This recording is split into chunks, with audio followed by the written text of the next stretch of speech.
John and Jen is a musical about relationships, and it's really about the challenge of seeing people for who they are, and how over time it's easy to lose sight of that as we grow apart, but the importance of that, of coming back together and really seeing that person and accepting that person.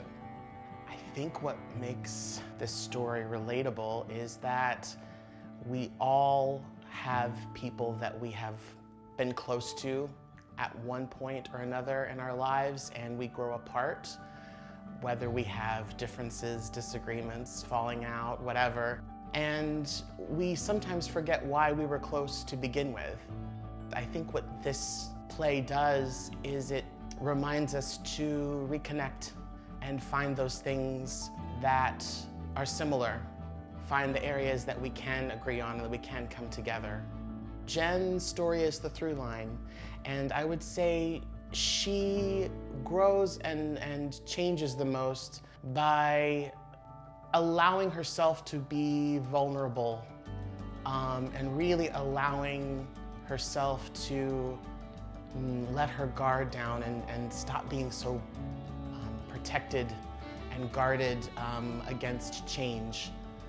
Gary and I have a very symbiotic relationship. We are of one mind when it comes to what we want from actors and what we want from the story. Gary focuses much more on how and technique and how things sound, of course, and I am much more of a why person, so he'll come to me for why and I will go to him for how. But we are always, I would say, 99% in agreement.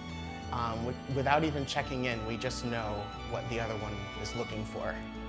What's exciting about this show, and particularly all of the shows at the Villages, is that they use live music. And I cannot emphasize how important that is to an actor, to an audience. It is another character, the music. And having these living, breathing people playing live really does add an energy to the show that is missing when you use tracks. So it's an incredible blessing as a director to work with a show with live musicians.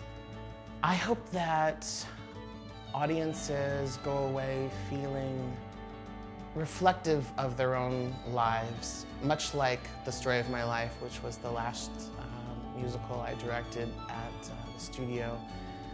And I hope that they think about those relationships that have fallen to the wayside or have been cut short, or just, you know, for whatever reason, they're no longer in contact with someone that they once loved and connected to very much, and that they go back and understand and maybe reevaluate where things went wrong, so to speak, and reach out.